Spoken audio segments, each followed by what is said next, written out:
이제 진리의 인도하심을 따르라, 이 메시지를 이제 총정리해야 되는 상황에 왔습니다. 그동안에 우리가 새 관점이라고 하는 이 톰 라이트의 주장을 이제 여러 가지 면으로 살폈는데, 이 톰 라이트에 대해서 한마디로 이야기한다면 이제 종교 개혁의 이신 칭의의 이름은 그대로 유지하나 내용은 바꿔치기한 것이다. 이제 이렇게 말씀드릴 수 있습니다. 톰 라이트는 루터가 하나님의 의에 대하여 오해를 했다 이렇게 이야기합니다. 그는 루터가 율법에 대한 이해가 없어서 율법의 행위를 행위 종교라고 해석했다. 이것은 잘못된 것이다. 이렇게 이야기합니다. 그래서 행위 종교로 구원을 얻고자 하는 인간의 모든 시도는 실패하고 절망밖에 없으며 오직 믿음으로 예수 그리스도를 믿어 죄 사함을 얻고 구원을 받아야 된다. 이렇게 가르친 것이 이제 잘못되었다. 이렇게 이야기하는 겁니다. 그러면 도대체 우리는 어떻게 믿어야 한다는 것인가? 톰 라이트가 주장하는 것은 이것입니다. 하나님은 이스라엘 백성과 언약을 맺었고 이스라엘은 언약의 백성이 되었는데 이스라엘이 언약을 저버렸으나 하나님은 끝까지 언약에 신실하셨다. 그래서 결국은 하나님이 약속하신 것을 실천하셨는데 이것이 하나님의 의라고 이야기합니다.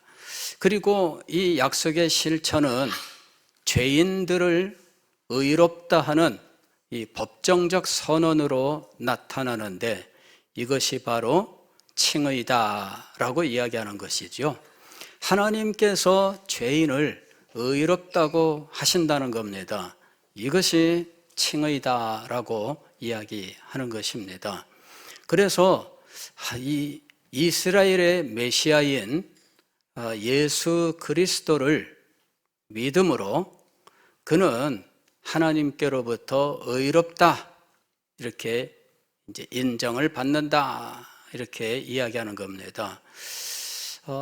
이 이야기를 자세히 살피지 않으면 그냥 일반적인 성도들은 다 아멘 하면서 넘어갈 상황입니다.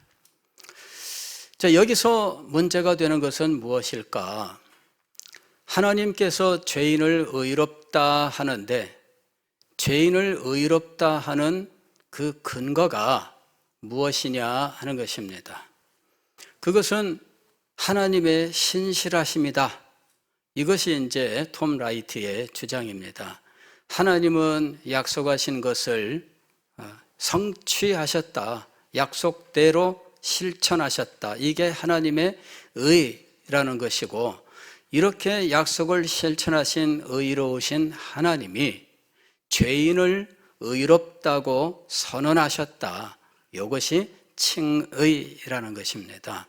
그래서 이제는 유대인에게만이 아니라 이방인에게도 이렇게 믿음으로 하나님이 죄를 용서하고 의롭다 선언하시는 이 칭의의 기회가 주어졌다. 이렇게 이야기하는 겁니다. 그리고 이 시대가 시작된 이 기점이 바로 메시아의 오심인데 예수님이 메시아로 오셔서 바로 이렇게 믿음으로 의롭다 하는 이 일이 이방인에게까지 확장되는 새로운 시대가 시작되었다. 예수님이 메시아임을 증명하는 것은 죽음에서 부활하신 이 사실이다, 이렇게 이야기하는 겁니다.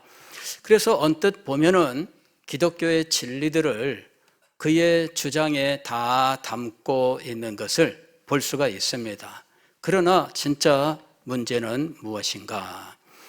그는 결코 그의 이 주장에서 그리스도의 십자가의 효능에 대하여는 말하지 않습니다. 다시 말씀을 드리면 그리스도의 죽음이 어떤 의미가 있는지에 대해서는 말하지 않는다는 거죠. 단지 그냥 죽었습니다. 이 죽음은 부활을 위한 장치에 불과하다는 것입니다. 부활로서 하나님의 아들이심이 증명되고 메시아이심을 증명했다. 그래서 죽음은 부활을 위한 장치 정도로 넘어가고 있어요. 그런데 우리는 어떻습니까? 우리는 예수 그리스도의 죽음이 굉장히 중요한 거죠. 예수 그리스도의 죽음이 우리에게는 왜 그렇게 중요한 것입니까? 그것이 우리의 죄를 대속하는 근거가 되고 우리를 의롭다 하는 근거가 되기 때문입니다. 그냥 하나님이 그런 새로운 시대를 시작하여 죄인들의 죄를 용서하신다, 그랬기 때문에 용서하는 것이다, 이렇게 말하는 것은 하나님을 굉장히 욕되게 하는 겁니다. 오늘날도 마찬가지 아닙니까? 대통령이 사면권을 가지고 있습니다. 죄를 용서하는 것이죠. 재판에 있는 사람이든 아니면 재판을 끝나고 형을 살고 이제 자격제한에 걸린 사람이든 이 모든 사람들에 대하여 남은 모든 것들을 다 끝내주는 일이 사면입니다. 사면할 때마다 온 나라가 들끓습니다. 이건 뭐 정부를 떠나서 어떤 정권이든 반대쪽에서는 항상 자기의 입장에서 대통령의 사면권에 대하여 계속해서 문제를 제기하죠. 그냥 국가의 중요한 어떤 행사, 3.1절이나 8.15나 뭐 이런 때에 사면이 있습니다. 그럴 때 이 사면에 대하여 누가 사면에 들어갔는가 이래가지고 그 전부터 온갖 말들이 나옵니다. 왜 그럴까요? 죄를 용서한다는 것이, 즉 그 죄를 깨끗하게 씻어준다는 것이 얼마나 복잡한 문제를 야기시키는지를 보여주는 겁니다. 정당한가? 의미가 있는가? 온갖 주장들이 난무하는 거예요. 그런데 하나님께서 죄인을 용서하신다라고 할 때 이 문제는 그러면 조용한가 하는 것이죠. 조용하지 않습니다. 하나님이 죄를 용서하신다고 할 때 그냥 말로 용서하노라 그러면은 용서가 되는 것인가? 그러면 온갖 사람들의 시비가 일어날 겁니다. 하나님이 뭔데 죄를 용서하는가? 온갖 말들이 일어나는 거예요. 여러분, 죄의 용서는 죄값을 치르지 않고서는 용서할 수 없다라는 것이 인간의 본질적인 법관념입니다. 인간에게는 법에 대한 관념이 잡혀 있는데 죄는 반드시 죄값을 치러야 된다라고 하는 거예요. 죄값을 치르지 않으면 안 된다. 여러분, 임마누엘 칸트라고 하는 근대의 유명한 철학자가 있어요. 이 사람이 유신 논증을 했는데 기왕에 존재하던 모든 유신 논증의 약점들을 다 지적을 해서 다 이 유신 논증의 설 자리를 모두 없앴습니다. 기왕에 있던 유신 논증은 한 5가지가, 6가지가 있는데 그 중에 가장 우리가 잘 알고 있는 것이 제1원인 이론입니다. 제1원인, 이건 뭐냐면은 우리가 우리 존재의 근원을 거슬러 올라가는 거죠. 우리는 아버지, 어머니로부터 할아버지, 할머니로 증조, 고조 계속 거슬러 올라가면 최종 끝에 더 이상 거슬러 올라갈 수 없는 첫 번째 원인이 있는데 이를 제1원인이라고 한다. 그가 바로 하나님이시다. 만물은 하나님으로부터 비롯되었다. 이제 이런 주장입니다. 그럴 때 더 이상 올라갈 수 없는 최초의 원인이라고 하는 이 부분을 끝까지 인정하지 않는 사람들이 있어요. 그 최초의 원인은 도대체 뭐냐? 이렇게 주장을 하면서 인정하지 않는 사람들이 끝까지 있습니다. 그럴 경우에는 설득할 수 있는 길이 없어요. 그냥 그걸 인정해야 그게 이 논증이 성립되는 것이지, 최초의 원인에게 또 다른 원인이 있는가, 그는 누구냐 혹은 무엇이냐라고 끝까지 물으면 이는 성립되지 않는다는 거죠. 이러한 약점들이 있습니다. 그리고 이런 약점들을 다 논증을 하고 자기의 유신 논증, 즉 하나님이 계신다라고 하는 사실을 자기가 논증을 했는데, 이것을 도덕적 논증이라고 이야기합니다. 도덕적 논증이란 무엇이냐면, 우리가 이 세상을 보니까 죄를 지은 사람들이 모두 심판받는 것은 아니더라. 죄를 지었는데 교묘하게 빠져나가는 사람도 무수히 많고, 죄를 지었는데 잘 사는 사람도 많고, 죄를 지었는데 그 자손들이 잘 풀리는 경우들도 많더라. 이 모든 것들은 지금 현재 이 세상이 안고 있는 불합리다라고 이야기하는 거죠. 이 모든 것들이 그냥 이대로 간다면 이 세상은 얼마나 불합리하고 부도덕적인가라는 것이지요. 그래서 반드시 하나님이 계셔서 이렇게 잘못된 것들을 바르게 잡아야 된다는 거죠. 도덕적 심판이 반드시 있어야 된다. 잘 먹고 잘 살다가 잘 죽고 후손도 잘 되고, 그런데 이 사람들은 다 부정하고 부도덕적인 삶으로 그것들을 이루어 왔다. 그렇다면 이거는 이 세상이 정말 잘못된 것이고, 이것을 그냥 둔다고 하면 도덕은 무엇인가? 반드시 심판이 있어야 된다. 심판하시는 하나님, 그분이 바로 도덕적인 하나님이시다. 자기의 소망을 담은 것이지요. 그런데 이 도덕적 논증도 도덕을 절대화하면서 참 이것을 싫어하는 사람들 앞에서는 인정될 수가 없는 논증이 되는 겁니다. 어쨌든 이분이 이 도덕적 논증을 이야기할 때 도덕을 보편적인 것으로 전제하고 있는 거거든요. 그리고 이 도덕을 절대적인 가치로 제시하고 있는 겁니다. 그래서 여러분, 인간 세상에서 인간을 다른 모든 동물과 구별되는 인간이라고 하는 이 독특성을 이야기할 때 이 도덕성이라고 하는 것을 반드시 이야기하게 됩니다. 그래서 죄 용서에 적용되는 것은 도덕성이에요. 죄를 심판하지 않고 용서하는 것이 우리는 굉장히 아름다운 것처럼 생각하지만, 법을 생각하는 사람은 아름답게 여기지 않습니다. 법을 무너뜨리는 것이고 원칙을 무너뜨리는 것이고, 이거는 정말 아무것도 아니다, 그렇게 되는 거예요. 사랑으로 용서하면 되지 않느냐 그러는데, 법을 무너뜨리는 이 일은 이거는 나중에 반드시 문제가 되는 겁니다.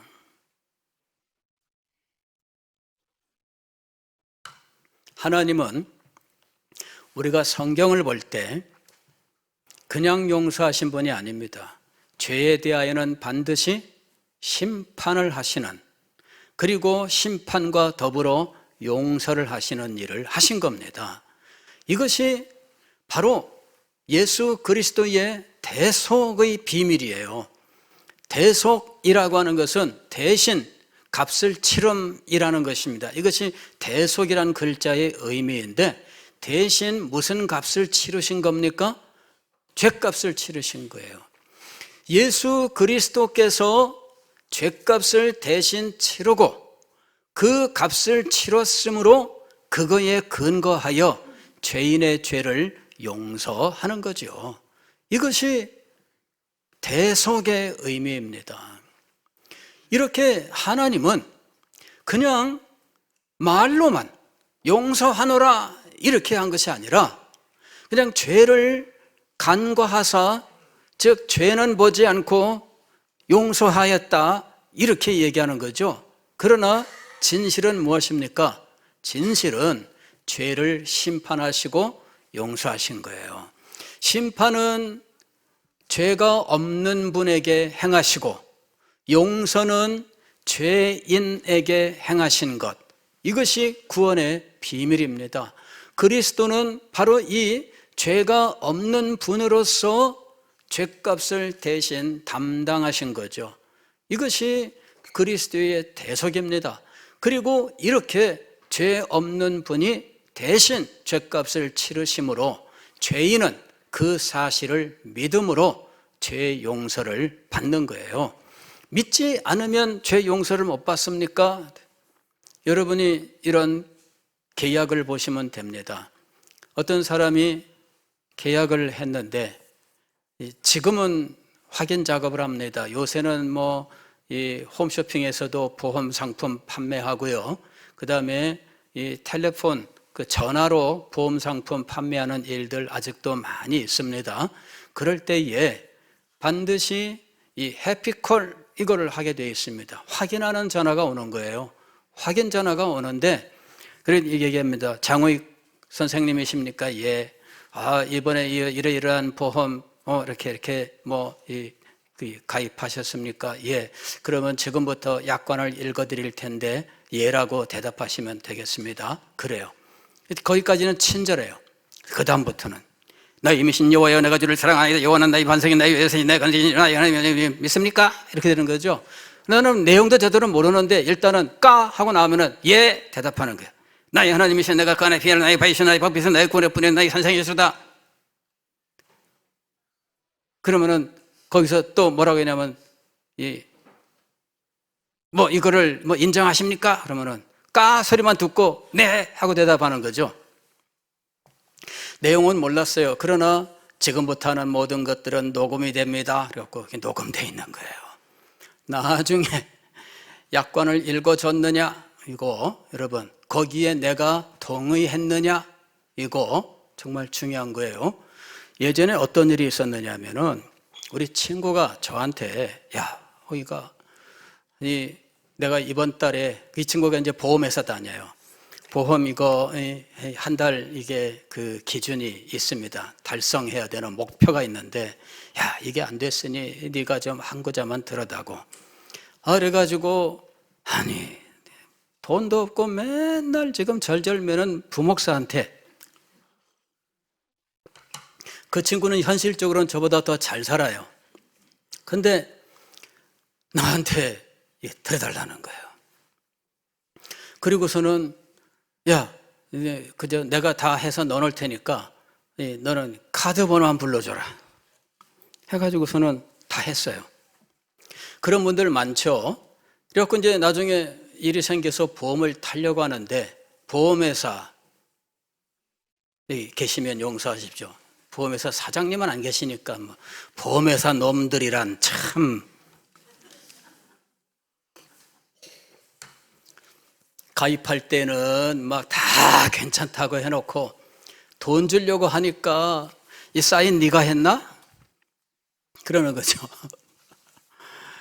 이 계약서에 사인을 누가 했느냐 그랬더니 보험 모집하는 분이 대신 사인을 한 거예요.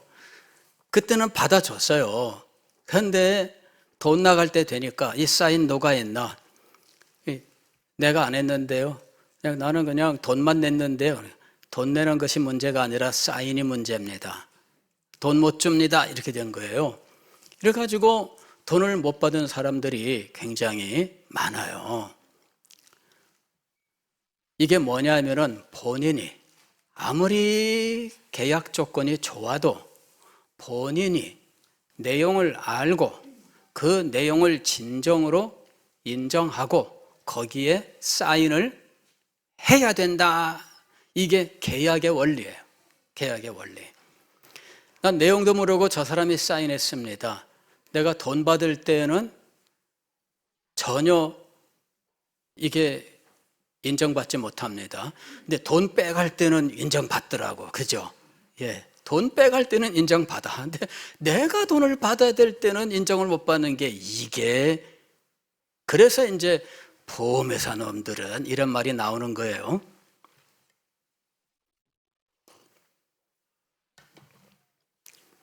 내용을 알아야 됩니다.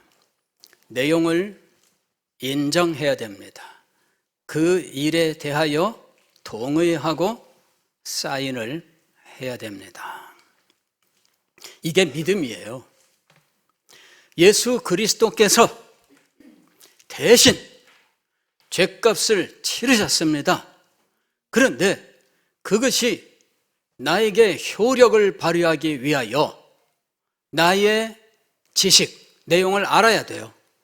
그리고 그 내용에 대하여 내가 인정해야 돼요. 어떤 사람은 이렇게 나올 수 있습니다. 왜 마음대로 내 죄를 속하는데, 이런 사람 나올 수 있잖아요. 왜 내 대신 죄값은 내가 치를게요. 무슨 대신 죄값을 치른다는 거 난 싫어요. 이런 사람이 있을 수 있습니다. 정말 있을까요? 있습니다, 여러분. 왜 하나님 마음대로 죄값을 제 예수님이 대신 치른다고? 말도 안 됩니다. 이러는 사람들이 분명히 있습니다.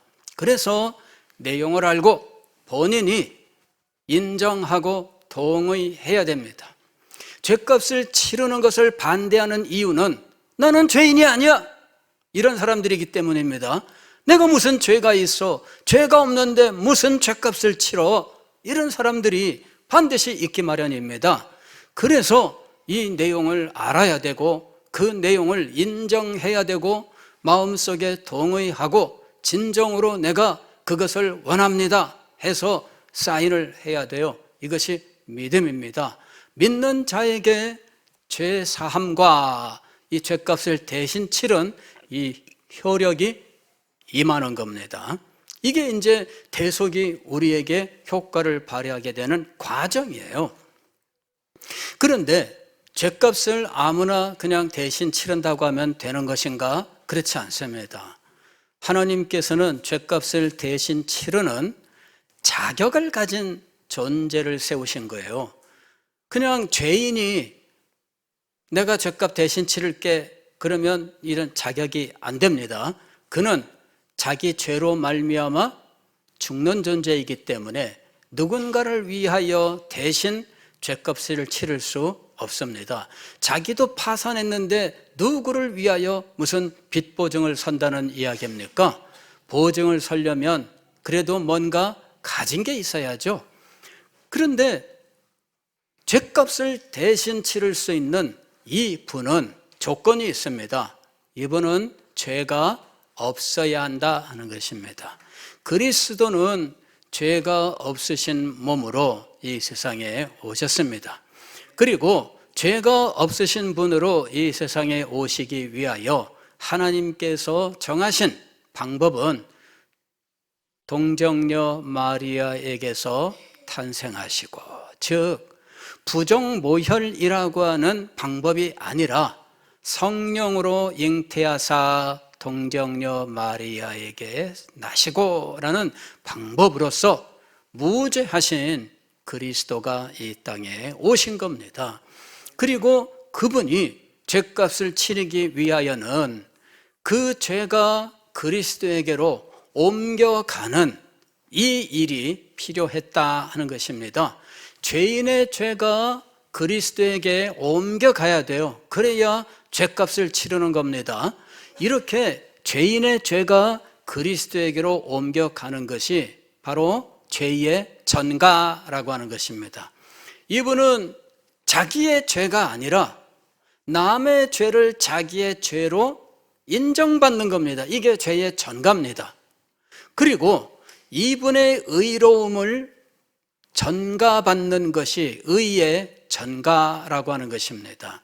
하나님이 죄인을 향하여 죄를 용서하노라, 너는 이제부터 죄인이 아니라 의인이다 라고 말할 때, 이 의인이다 라고 하는 이것이 바로 칭의라고 하는 거예요.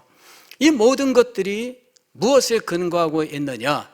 그리스도에게 우리의 죄가 옮겨가고 그리스도의 의는 우리에게 옮겨오는, 이 옮겨가는 이거를 전가라고 이야기하는 거예요. 죄가 옮겨가고 의가 옮겨오는 이 일이 일어난 겁니다. 그래서 하나님은 그냥 말로 죄인을 용서하신 것이 아니라 이렇게 죄는 분명히 심판하시고 그리고 죄인에게는 의를 더하시는 일을 행하셨다 하는 것입니다. 이것이 대속의 비밀입니다. 그런데 톰 라이트는 그리스도의 십자가에서 일어난 이 죄의 전가와 의의 전가라고 하는 이 사실을 인정하지 않는다 하는 것입니다.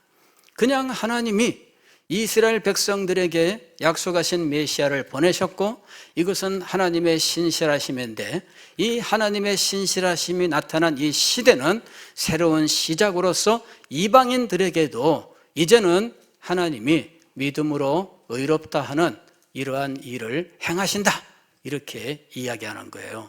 그리스도의 십자가의 의미는 사라지고 단지 그리스도는 죽었다가 살아나시는, 즉 죽음은 무엇을 위한 장치에 불과하냐면 부활을 말하기 위한 장치에 불과한 이러한 상황이 되어버리고 마른 겁니다.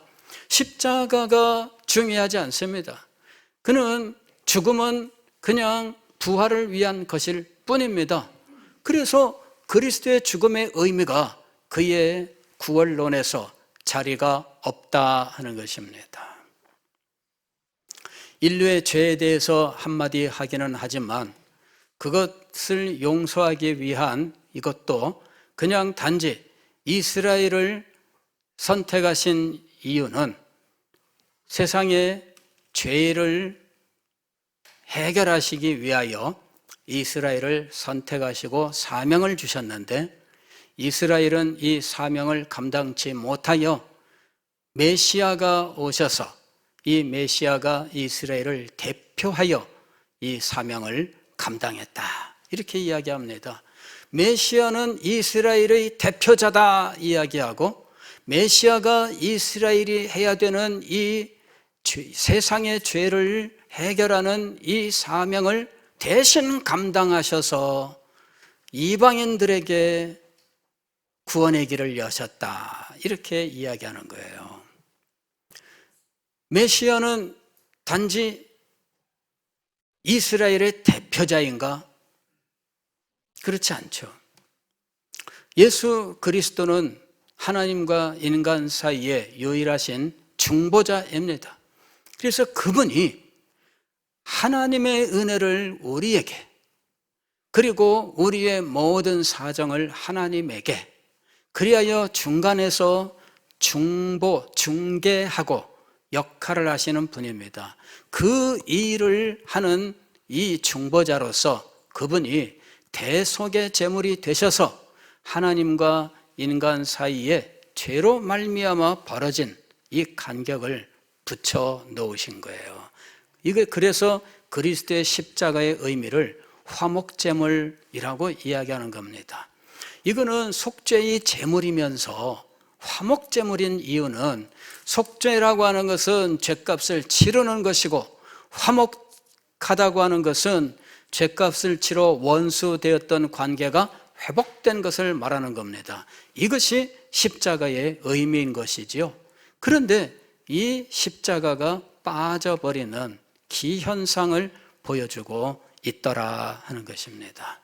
오늘 우리는 이 톰 라이트의 이 주장, 그가 기독교의 모든 용어들을 그의 주장 속에 담고 있지만 그것을 펼쳐 나아갈 때 무엇이 빠져 있으며 무엇이 왜곡되어 있는지를 잘 알아야 됩니다.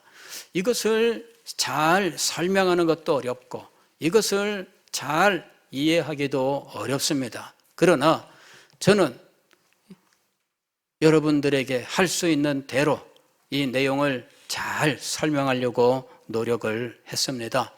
여러분이 이제부터는 이 메시지들을 다시 한번 들으면서 이 내용들을 한번 적어 보세요. 잘 적어 보시고 이미 이 설교 요약으로 나갔기 때문에 이 설교 요약을 참조하면서 이 내용을 잘 정리하시는 이런 기회를 한번 가지시기를 바랍니다. 그러면은 무슨 내용인지 일목요연하게 나타나게 돼요. 이 일들을 우리가 분명히 알고 있어야 됩니다. 그래서 이 잘못된 것들이 오늘 우리 시대를 바꿔놓는 이러한 비극에 빠지지 않도록 해야 한다 하는 것입니다. 진리가 우리를 인도하는 삶이 우리 교회 안에서 또 우리의 마음속에서 우리의 삶 속에서 이루어지기를 주의 이름으로 축원합니다.